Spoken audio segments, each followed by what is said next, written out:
Hello साथियों, आज के क्लास में आप सभी को तहे दिल से स्वागत करता हूं। आइए, आज मैं साइंस का कुछ प्रश्न लेकर के आया हूं और ये ऐसे प्रश्न हैं जो कि आप देख लेते हैं तो आपका एग्जाम में यहां से प्रश्न जो है 100% लड़ेगा। इसलिए आप लोग पूरे प्रश्न को अंत तक बने रह करके देखिएगा, ठीक है। और इस प्रश्न में हम रसायन विज्ञान और भौतिक विज्ञान और जीव विज्ञान तीनों विज्ञान के शाखाएं जो है उनसे इस वीडियो में हम 25-25 क्वेश्चन को लेकर के आए हैं। यानी कि इस वीडियो में हम 75 क्वेश्चन को आप लोगों को कराऊंगा। आप लोग अंत तक रह करके इस पूरे प्रश्न को देखिएगा। जो भी प्रश्न है आपका इंपोर्टेंट प्रश्न है, रेलवे एनटीपीसी और रेलवे ग्रुप डी द्वारा पूछा गया प्रश्न है, ठीक है।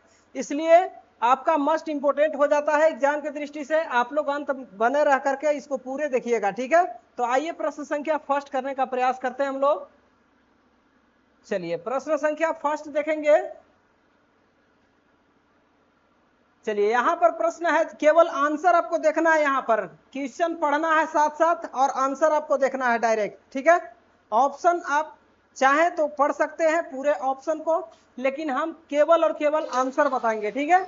यहां पर देखिए, निम्नलिखित की कोशिका सूक्ष्मतम जीवित कोशिका है, ठीक है। निम्नलिखित की कोशिका सूक्ष्मतम जीवित कोशिका है। किसका जीवित कोशिका है? तो ये आपका माइकोप्लाज्मा का जीवित कोशिका होता है, यानी कि ऑप्शन सी आपका करेक्ट होगा, ठीक है। चलिए नेक्स्ट प्रश्न को देखते हैं हम लोग। प्रश्न संख्या 2 ये रहा स्क्रीन पे आपका। चलिए इसका आंसर देखेंगे हम लोग। प्रश्न एक बार पढ़ रहे हैं और डायरेक्ट आंसर पर चलेंगे, ठीक है। यहां पर कोशिका के 4 अवयवों में उस कोशिका को पहचानिए जो पौधे की कोशिकाओं में पाया जाता है किंतु जानवर की कोशिका में नहीं पाया जाता है।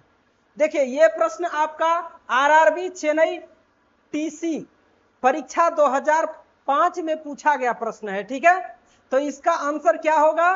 कोशिका के 4 अवयवों में उस कोशिका को पहचानिए जो कोशिका की कोशिकाओं में पाया जाता है किंतु जानवर की कोशिका में नहीं पाया जाता है। तो ये आपका क्या होगा? लवक होगा। राइट आंसर ऑप्शन डी हो जाएगा, ठीक है। इसके बाद प्रश्न देखेंगे हम लोग 3 नंबर, ठीक है। ये आपका प्रश्न संख्या 3 रहा। इसका आंसर बताइए क्या होगा।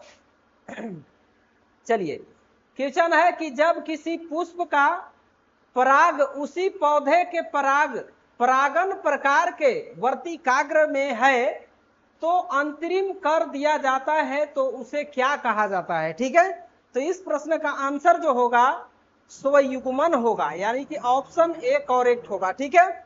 यहां पर जो आंसर ऑप्शन के क्वेश्चन के अकॉर्डिंग जो आंसर होगा उसको हमने हाईलाइट कर दिया है पहले ही, ताकि क्वेश्चन पढ़े आप लोग आंसर पर आ जाए, ठीक है।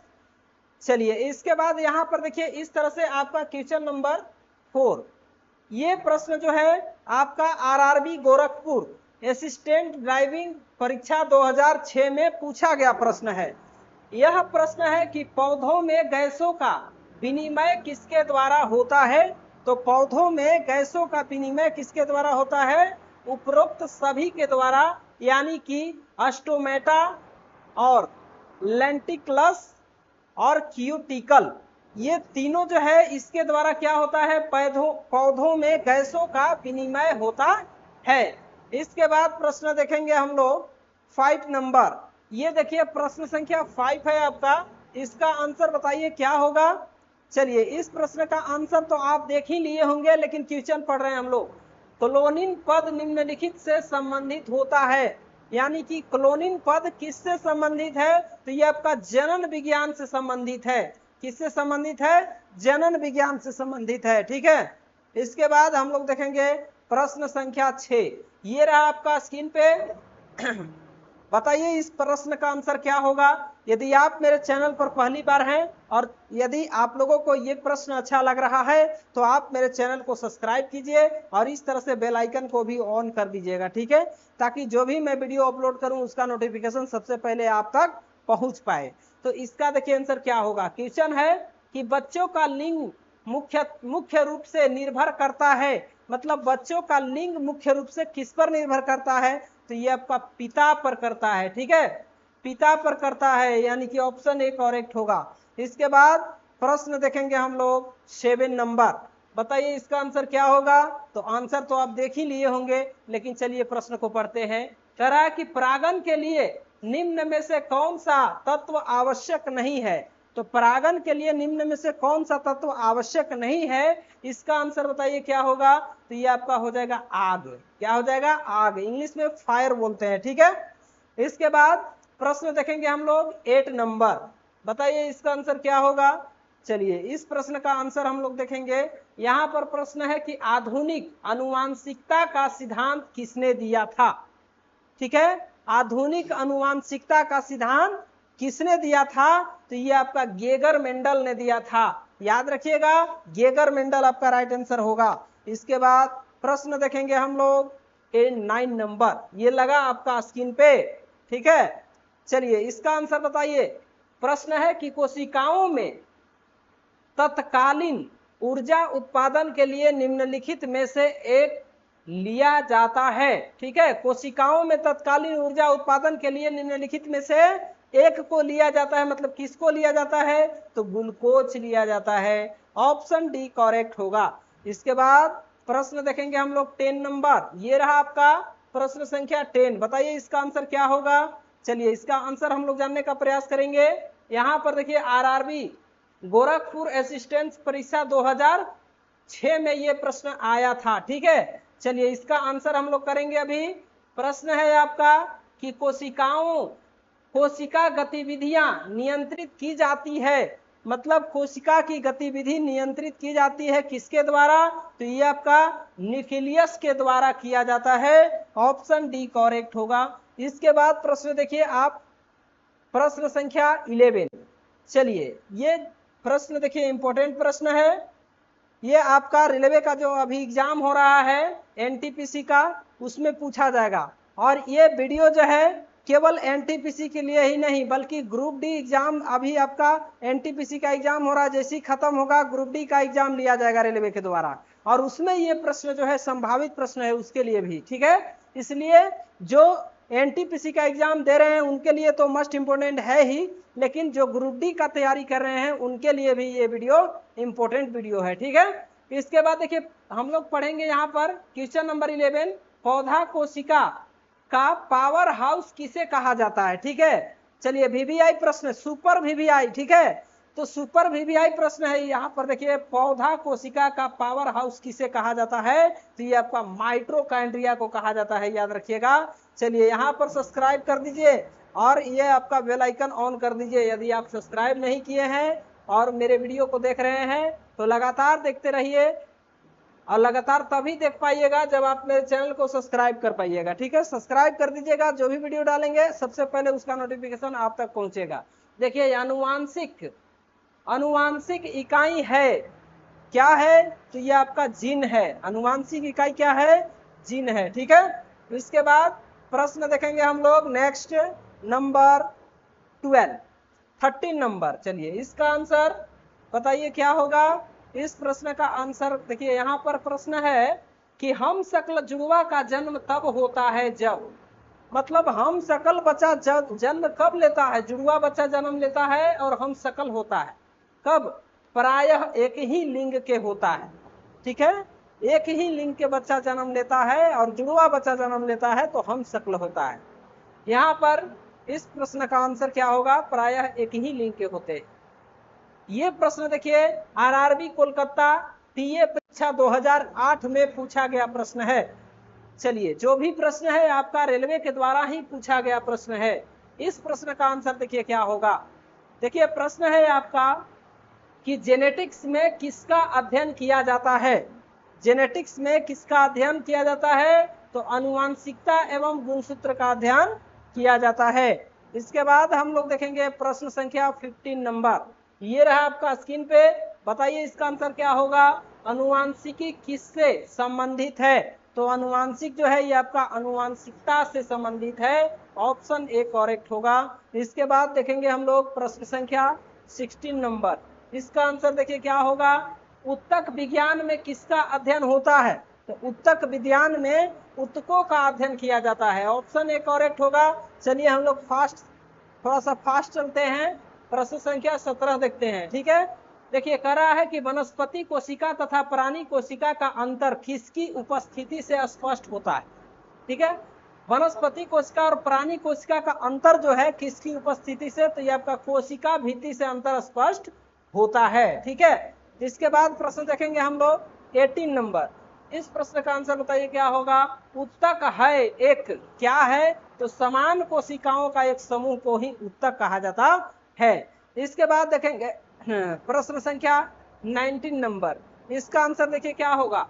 कह रहा है कि गैमिट की शुद्धता के नियम का प्रतिपादन किया था, मतलब किसने किया था, तो ये आपका मेंडल ने किया था। ठीक है, ऑप्शन बी करेक्ट होगा। इसके बाद प्रश्न देखिए 20 नंबर स्क्रीन पे लगा। इस प्रश्न का आंसर बताइए क्या होगा। चलिए इस प्रश्न का आंसर हम लोग देखेंगे।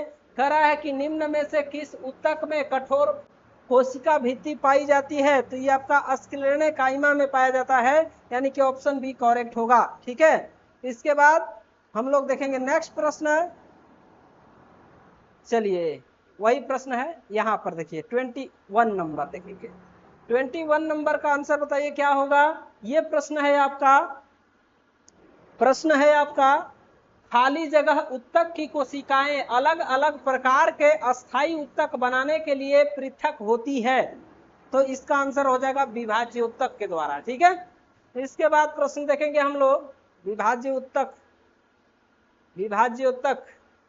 उत्तक ना। इस प्रश्न का आंसर देखिए कह रहा है कि कोलेनकाइमा उत्तक की कोशिकाएं खाली जगह से कोनों पर मोटी हो जाती है, तो सेलुलोज और पेक्टिन के कारण कोनों पर मोटी हो जाती है कौन, कोलेनकाइमा उत्तक। ठीक है, इसके बाद प्रश्न देखेंगे हम लोग 23 नंबर देखिए कह रहा है कि कोशिका भित्ति रहित समस्त बहुकोशिकीय यूकैरियोटिक जीवों का आप किस जगत में रखेंगे, तो ये आपका जंतु जगत में रखेंगे, ऑप्शन बी करेक्ट होगा। इसके बाद प्रश्न देखेंगे हम लोग 24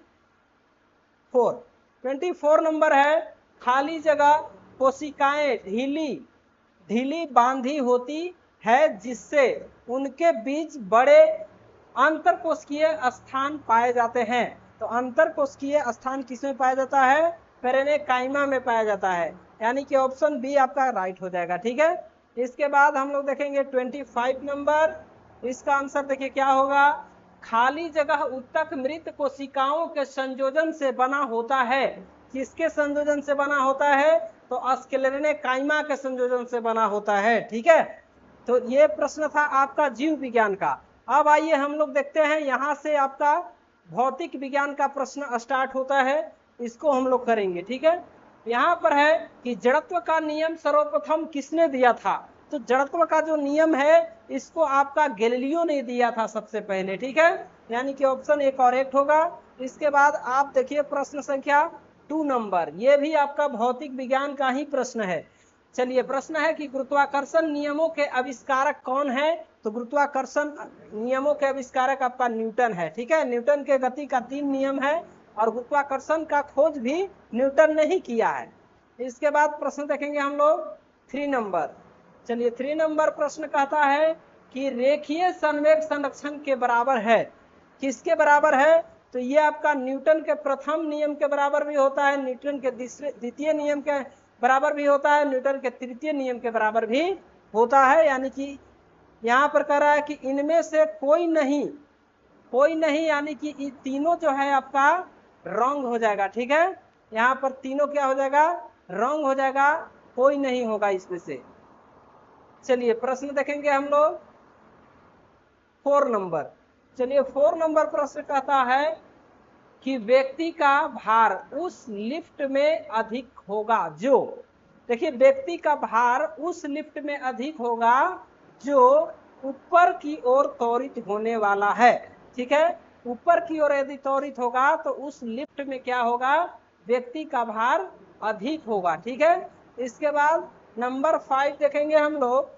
कहता है देखिए ये भी प्रश्न आपका आरआरबी चंडीगढ़ टीसी परीक्षा 2004 और आरआरबी मुंबई ईएसएम परीक्षा 2024 में पूछा हुआ प्रश्न है। ठीक है, रेलवे के द्वारा जितने भी प्रश्न पूछा गया है साइंस का, वो सभी प्रश्न को हम आज करेंगे इस वीडियो में। कह रहा है कि किसी पिंड के उस गुणधर्म को क्या कहते हैं जिससे वह सीधी रेखा में विराम या एक समान गति से स्थिति में किसी भी परिवर्तन का प्रतिरोध करती है। तो वो आपका जड़त्व का नियम होता है। ठीक है, इसके बाद प्रश्न देखेंगे हम लोग। नेक्स्ट 6 नंबर, ये लगा आपका स्क्रीन पे। इसका आंसर देखिए होगा, किसी पिंड का वेग समरूप कहा जाता है जब, मतलब किसी पिंड का वेग समरूप तब कहा जाता है जब वेग का मान और दिशा दोनों नियत होता है। ठीक है, वेग मतलब होता है क्या, चाल, और उसका मान और दिशा का मान दोनों नियत हो, तब जो है से आपका क्या होता है, समरूप कहा जाता है पिंड का। ठीक है, इसके बाद क्वेश्चन नंबर हम लोग देखेंगे कौन, 7 नंबर। तो इसका आंसर देखिए क्या होगा, रॉकेट। रॉकेट खाली जगह के सिद्धांत पर कार्य करता है। मतलब जो रॉकेट होता है उसके किसके सिद्धांत पर कार्य करता है रॉकेट, तो ये आपका संवेग संरक्षण नियम के आधार पर कार्य करता है। ठीक है, इसके बाद प्रश्न देखिए आप 8 नंबर। 8 नंबर प्रश्न कहता है कि एक मछुआरा झील में फंस गया क्योंकि उसके मोटर बोट की मोटर खराब हो गई है। किनारे तक पहुंचने के लिए उसे क्या करना चाहिए, तो उसे क्या करना चाहिए बताइए, उसे इकट्ठा की हुई मछलियों को किनारे से दूर फेंक देना चाहिए, यही इसका आंसर होगा। इसके बाद प्रश्न देखेंगे हम लोग 9 नंबर। देखिए 9 नंबर प्रश्न है कि एसएचएम से गुजरने वाले कण के लिए वेग को विस्थापन के मुकाबले में आलेखन किया जाता है, वक्र होगा। उसका वक्र क्या होगा, तो एक दीर्घ वृत्त होगा। ठीक है, चलिए प्रश्न देखेंगे हम लोग 10 नंबर।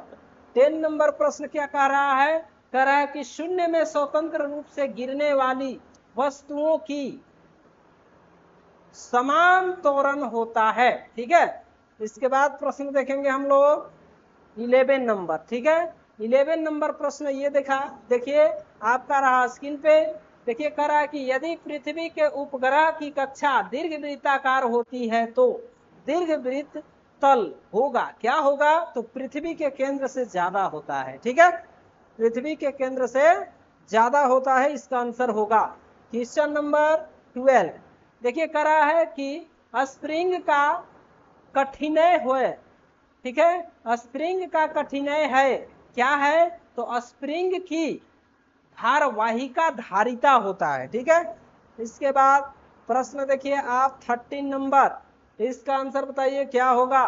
प्रश्न है कि आवेग माप है, आवेग माप जो है ये क्या है, तो भार का माप है। ठीक है, चलिए प्रश्न देखेंगे हम लोग 14 नंबर। ये लगा आपका स्क्रीन पे, बताइए इसका आंसर। इसका आंसर देखिए क्या होगा, बल का मात्रक है, तो बल का मात्रक जो है किलोमीटर भी होता है, किलोमीटर प्रति सेकेंड स्क्वायर होता है। ठीक है, किलोमीटर सेकेंड स्क्वायर होता है। ठीक है, प्रति सेकेंड स्क्वायर। इसके बाद देखिए प्रश्न संख्या ये वाला देखिए 15 कह रहा है कि 1 माइक्रोन बराबर है, 1 माइक्रोन किसके बराबर है, तो ये आपका 0.001 मिलीमीटर के बराबर होता है। याद रखिएगा 1 माइक्रोन। ये आपका देखिए 3 एग्जाम में पूछा गया है।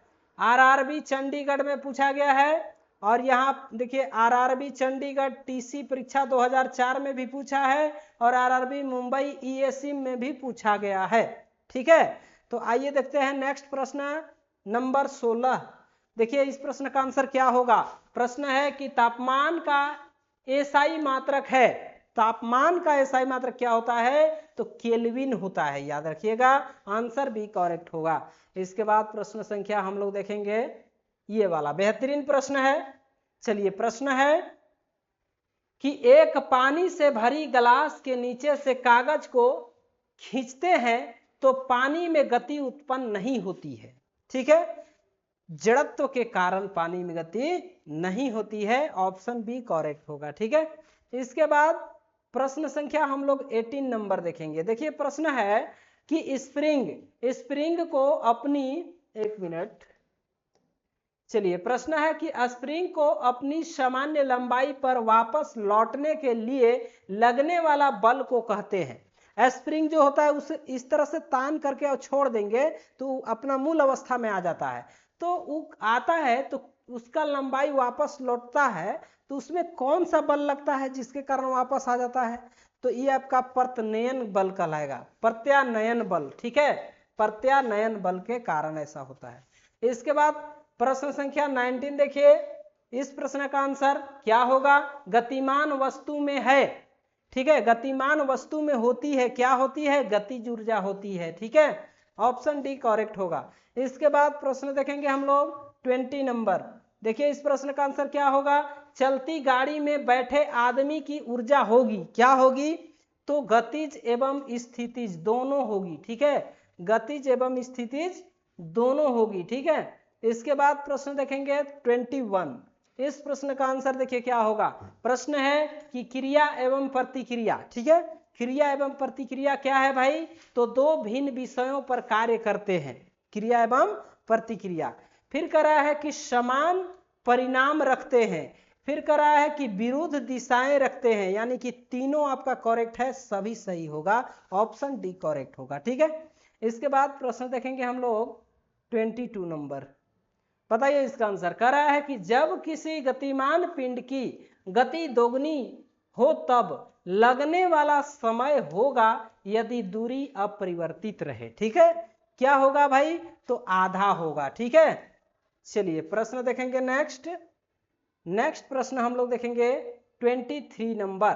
इसका आंसर बताइए क्या होगा? प्रश्न है आपका कि विभवांतर मापने के लिए प्रयुक्त युक्ति को जाना जाता है, क्या से जाना जाता है? तो ये आपका वोल्ट मापी से जाना जाता है। ठीक है, चलिए प्रश्न देखेंगे हम लोग नेक्स्ट 24 नंबर। कह रहा है कि एंगस्ट्रॉम क्या मापता है? तो एंगस्ट्रॉम जो है तरंग दैर्ध्य को मापता है, ऑप्शन बी करेक्ट होगा। ये प्रश्न, जितने भी प्रश्न मैं करा रहा हूं आरआरबी द्वारा पूछा गया प्रश्न है। ठीक है, एक प्रश्न आपका ये 25 नंबर है। देखिए इसका आंसर क्या होगा? भौतिक विज्ञान का प्रश्न है। टैकोमीटर उपकरण है जिससे मापा जाता है, क्या मापा जाता है? तो चाल मापा जाता है। ठीक है, अब चलिए हम लोग देखेंगे, यहां से आपका प्रश्न शुरू होता है रसायन विज्ञान का। ठीक है, तो रसायन विज्ञान में यदि आप अच्छे स्कोर करना चाहते हैं तो पूरे प्रश्न को देखिएगा। मैं पूरे निचोड़ प्रश्न को लाया हूं, जितने भी अभी तक एग्जाम हुआ है एनटीपीसी के द्वारा, आरआरबी के द्वारा, उन सभी प्रश्नों को मैं लेकर के इस वीडियो में आया हूं। ठीक है, और टॉप प्रश्न को लेकर के आया हूं। देखिए प्रश्न है कि निम्नांकित में से, चलिए यहां पर है, निम्नांकित में से कौन सा गुणधर्म ठोस, द्रव एवं गैस के लिए भिन्न है? ठीक है, तो ये आपका अणुओं की गति होता है, ऑप्शन ए करेक्ट होगा। ठीक है, इसके बाद प्रश्न देखेंगे हम लोग 2 नंबर। बताइए इसका आंसर। देखिए प्रश्न है कि विखंडन की प्रक्रिया उत्तरदायी होती है, विखंडन की प्रक्रिया उत्तरदायी होती है किसके लिए भाई? तो ये आपका एटम बम में ऊर्जा मुक्त करने के लिए आवश्यक होती है। ठीक है, उत्तरदायी होती है। इसके बाद प्रश्न संख्या 3 नंबर देखिए, कह रहा है कि सूर्य से ऊर्जा उत्सर्जित होती है, सूर्य से जो ऊर्जा उत्सर्जित होती है किसके कारण? नाभिकीय संलयन के कारण। ठीक है, ऑप्शन ए करेक्ट होगा। इसके बाद प्रश्न देखेंगे हम लोग 4 नंबर। बताइए इसका आंसर क्या होगा? देखिए प्रश्न है कि इनमें से सबसे छोटा कौन है? इनमें से सबसे छोटा जो है आपका इलेक्ट्रॉन है, ऑप्शन सी करेक्ट होगा। ठीक है, इसके बाद प्रश्न हम लोग देखेंगे 5 नंबर। देखिए प्रश्न 5 है कि निम्नलिखित में से सबसे छोटा कण, यानी कि सबसे छोटा कण की बात की जा रही है, तो आपका प्रोटॉन सबसे छोटा कण होता है परमाणु, अणु और न्यूट्रॉन से। ठीक है, इसके बाद प्रश्न देखिए आप, प्रश्न संख्या 6 नंबर। चलिए 6 नंबर कहता है कि साधारण नमक का रासायनिक नाम है, साधारण नमक का रासायनिक सूत्र पूछता तो HCl बोल देते, लेकिन यहाँ पर हाइड्रोक्लोरिक हो जाएगा, रासायनिक नाम पूछा था, सॉरी यहाँ पर हमने गलत बताया, सोडियम क्लोराइड होता है नमक का, NaCl, ठीक है, सोडियम क्लोराइड NaCl, ये रासायनिक सूत्र हो जाएगा और ये रासायनिक नाम हो जाएगा, ठीक है। तो नाम पूछ रहा था आपसे, ऑप्शन बी करेक्ट होगा। Option C number, question 7 number देखिए, यहाँ पर करा है कि जब कोई वस्तु धनावेशित होती है तब वह क्या, वह इलेक्ट्रॉन का परित्याग करती है, ठीक है। चलिए इसके बाद प्रश्न देखेंगे, प्रश्न संख्या 8।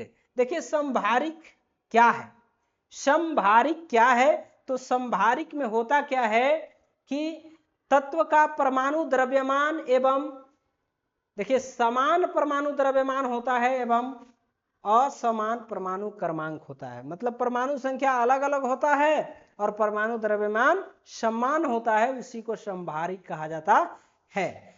तो यहाँ पर हम लोग देखेंगे प्रश्न संख्या 9।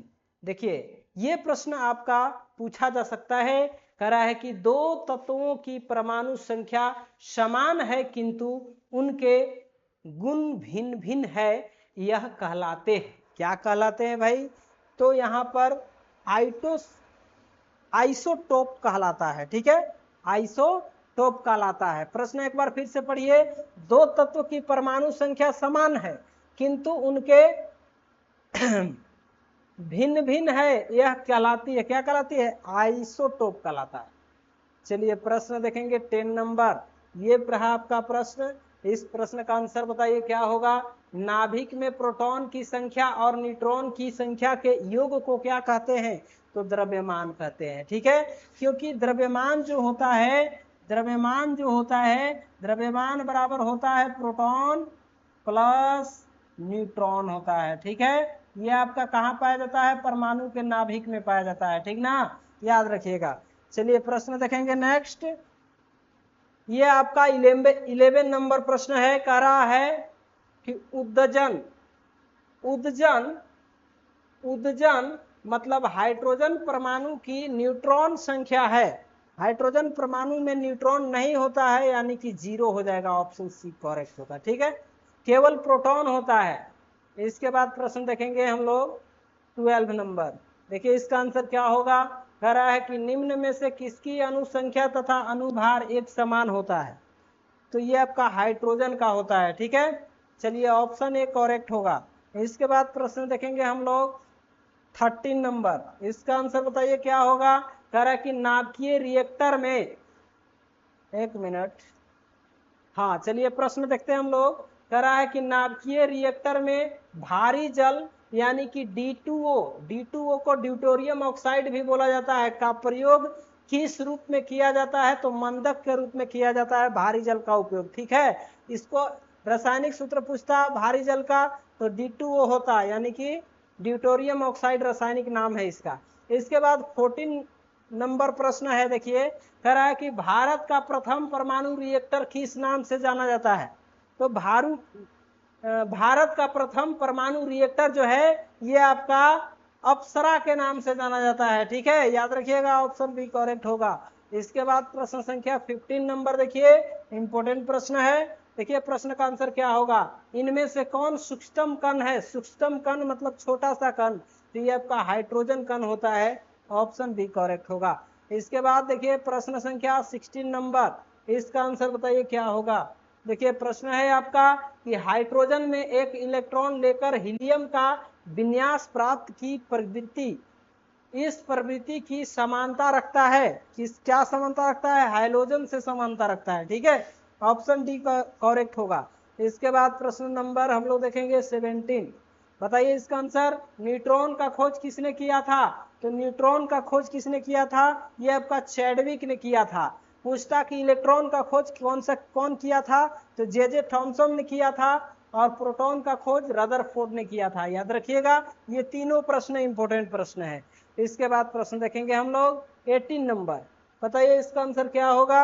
यहाँ पर प्रश्न कर रहा है कि निम्नलिखित में से कौन सा विभाज्य नहीं है, तो विभाज्य नहीं कौन सा है, तो ये आपका सभी विभाज्य है, कोई ऐसा नहीं है जो विभाज्य नहीं, यानी कि कोई नहीं होगा आपका, ऑप्शन डी करेक्ट होगा। इसके बाद प्रश्न देखेंगे 19 नंबर, बताइए इसका आंसर। देखिए कह रहा है कि क्वार्टर्स का रासायनिक नाम क्या है। क्वार्टर्स का रासायनिक नाम है सोडियम सिलिकेट, यानी कि ऑप्शन डी राइट होगा। इसके बाद प्रश्न देखिए नेक्स्ट 20 नंबर, बताइए इसका आंसर। कह रहा है कि पदार्थ के आणविक भार की गणना खाली जगह का मापन करके की जा सकती है, तो किसके कारण? वाष्प की सांद्रता के कारण। ऑप्शन बी करेक्ट होगा। इसके बाद प्रश्न देखिए नेक्स्ट 21 नंबर, इसका आंसर बताइए। कह रहा है कि CaOH हॉल 2 किसका रासायनिक सूत्र है? तो CaOH का हॉल 2, इसे हम लोग बुझा हुआ चुनना भी बोलते हैं, और ऐसे आपका स्लैक्ड लाइम भी बोलते हैं, यानी कि ऑप्शन बी करेक्ट होगा। ठीक है, इसके बाद प्रश्न देखेंगे हम लोग नेक्स्ट 22 नंबर, बताइए इसका आंसर।